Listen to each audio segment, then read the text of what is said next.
Assalamualaikum warahmatullahi wabarakatuh. Pembahasan kita kali ini definisi dan sifat-sifat kekontinuan fungsi.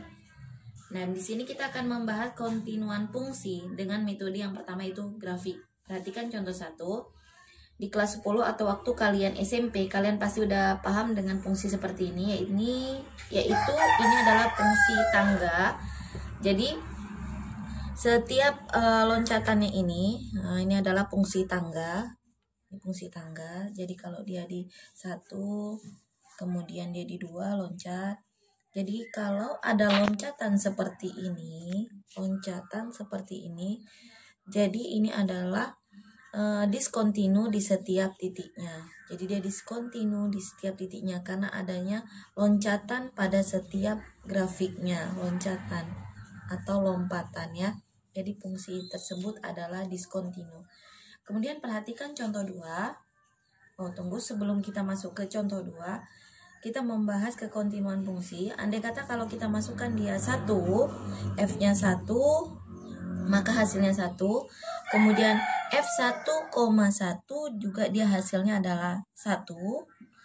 Kemudian kalau F1,2 dia juga hasilnya 1,2, dia di sini juga 1. 1,7 juga dia hasilnya 1. Kemudian 1,9 dia juga 1,9, terus ini 1,9 dia juga 1. Kemudian dia di 1,9999 dia juga 1. Nah, di sini kan ada bulatan. Ini bolong. Yang di sini penuh, dia ini adalah 1. Sehingga pada fungsi ini adalah pembulatannya ke bawah. Jadi dia F1 dia 1, 1,1 juga 1, 1,2 juga dia 1, 1,3 dia 1, 1,7 juga 1, 1,91 sehingga terjadi pembulatan ke bawah, bukan pembulatan ke atas. Sehingga pada F2 dia baru 2. Nanti di 2,1 dia juga 2, 2,9 juga dia 2. Kemudian pada F3 nanti dia baru 3. Itulah dia fungsi tersebut adalah diskontinu. Terjadinya loncatan. Kemudian fungsi pada gambar ini adalah grafik tersebut adalah pembulatan ke bawah. Kemudian perhatikan contoh 2. Contoh 2 di sini saya buat yang pertama adalah fx sama dengan x tambah 1. Di kelas 10 juga kalian sudah pelajari. Sehingga di kelas 12 di sini kita akan mau mencari limit, kita modifikasi jadi fx sama dengan x tambah 1 dikali x kurang 1 per x kurang 1 sehingga fungsinya menjadi x kuadrat dikurang 1 per x kurang 1. Ini sehingga jika digambarkan terjadi loncatan di sini dia di duanya. Karena dia di sini tidak kontinu, di x tidak sama dengan 1. Jadi kalau dia di sini x-nya 1 maka tidak terdefinisi. Jadi di sini juga fungsi tersebut diskontinu. Kalau pada contoh pertama loncatannya itu ekstrim, pada contoh kedua loncatannya hanya 1 saja loncatan. Kemudian baru yang berikutnya dia normal kembali. Ini juga dikatakan fungsi diskontinu. Artinya terjadi loncatan atau lompatan. Kemudian perhatikan contoh 3. Gx sama dengan x kuadrat kurang 1 per x kurang 1. Di sini x tidak sama dengan 1. Kemudian persamaan keduanya adalah 4, x sama dengan 1. Nah, ini di sini dia terjadi loncatan, kemudian di sini dia ada x pada saat dia 1, nilai gx-nya adalah 4. Pada saat dia 1, nilai gx-nya adalah 4. Fungsi tersebut juga diskontinu. Jadi gimana fungsi yang dikatakan kontinu? Fungsi yang dikatakan kontinu jika dia normal dan garisnya itu tidak adanya loncatan atau tarikan pulpen kalian atau pensil kalian. Jadi dia normal aja. Perhatikan seperti ini. Ini adalah fungsi kontinu. Fungsi kontinu ini adalah fx sama dengan x tambah 1 untuk setiap x elemen bilangan real, artinya bilangan nyata dimulai dari 0. Kalau dia x-nya 0 berarti dia y-nya 1. Kemudian kalau x-nya 1 berarti y-nya 2, seterusnya seperti itu. Seterusnya dia normal, tidak adanya loncatan, jadi fungsi tersebut adalah kontinu. Tadi kita udah membahas definisi kekontinuan secara grafik. Ingat, yang dikatakan diskontinu adalah terjadinya loncatan atau lompatan. Fungsi tersebut dikatakan diskontinu. Tapi jika dia tidak ada loncatan atau lompatan, fungsi tersebut atau grafik tersebut adalah kontinu. Sekarang kita akan membahas yaitu kekontinuan berdasarkan definisi. Di sini kita akan membahas yaitu limit kiri dan limit kanan. Perhatikan contoh pertama.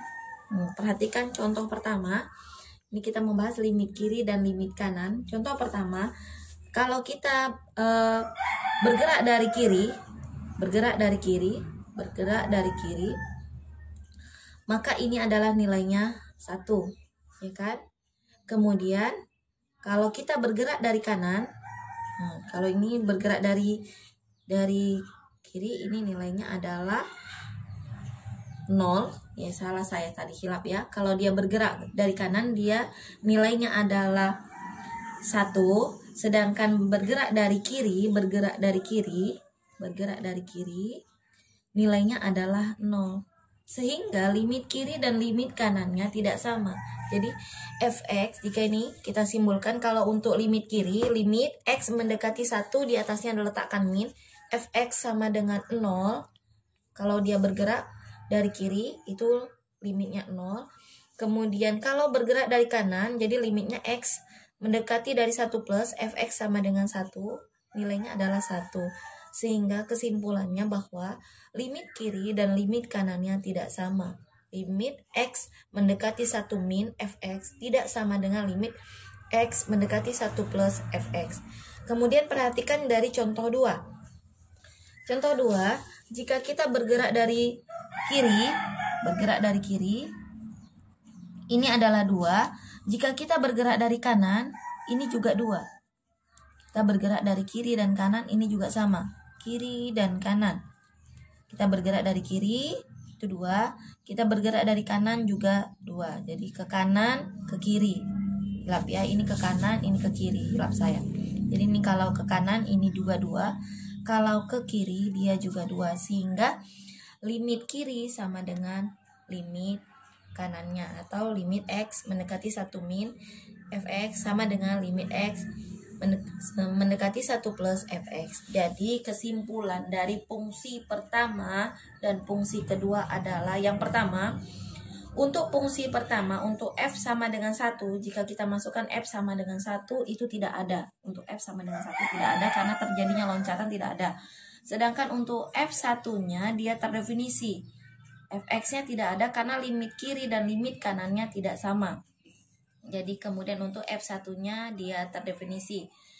Untuk fungsi kedua, limit kiri dan limit kanannya ada, sehingga limit gx-nya ada. Sedangkan jika dimasukkan G1-nya, pada persamaan G1-nya dimasukkan, dia tidak ada karena 1 pangkat 1 itu 0, pangkat 1 dipangkatkan 2 itu 1, kurang 1 0, per 1 kurang 1 0, sehingga hasilnya tidak terdefinisi. Jadi untuk G1 tidak terdefinisi, sehingga kedua fungsi tersebut tidak kontinu atau diskontinu. Coba kita perhatikan dengan contoh 3. Kalau contoh 3,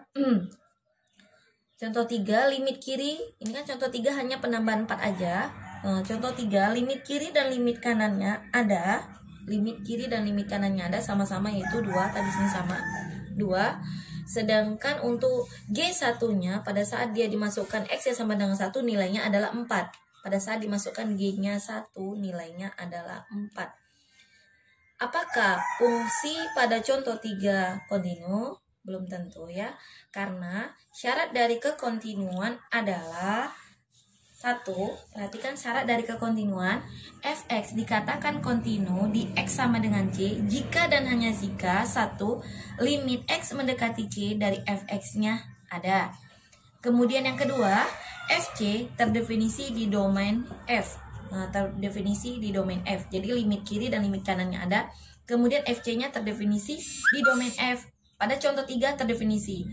Syarat ketiga, limit X mendekati C harus sama dengan Fx sama dengan Fc. Artinya apa? Di sini Fx, limit Fx-nya harus sama dengan F1. Sementara di F1 nilainya adalah 4, sedangkan Fx-nya adalah 2. Makanya contoh ketiga bukan fungsi kontinu atau diskontinu ya. Sehingga syarat kekontinuan, saya ulang kembali, Fx dikatakan kontinu di X sama dengan C jika dan hanya jika 1. Limit Fx ada. Yang kedua, Fc terdefinisi di domain F, seperti contoh ketiga tadi. Kemudian yang ketiga, limit X mendekati C dari Fx sama dengan Fc. Ini atau bisa dituliskan limit X mendekati C dari Fx harus sama dengan F1-nya. Sementara pada contoh ketiga, nilai dari F1-nya adalah 4, sedangkan Fx-nya adalah 2. Sehingga contoh ketiga tidak kontinu atau diskontinu.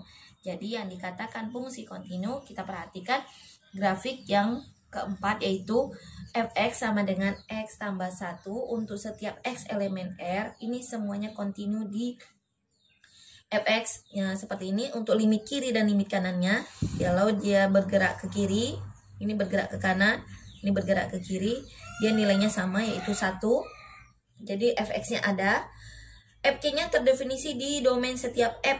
Setiap F-nya dia ada, terdefinisi semua Fc-nya, yaitu 1. Jika dimasukkan dia ini 1, maka nilainya adalah 1 tambah 1, 2, pas. Jika X-nya 0, 0 tambah 1 juga 1, jadi terdefinisi. Kemudian Fx-nya nilainya tadi adalah 1, sehingga Fc-nya juga 1. Jadi fungsi yang keempat adalah kontinu. Oke, sekian dan terima kasih atas perhatiannya. Selamat pagi. Assalamualaikum warahmatullahi wabarakatuh.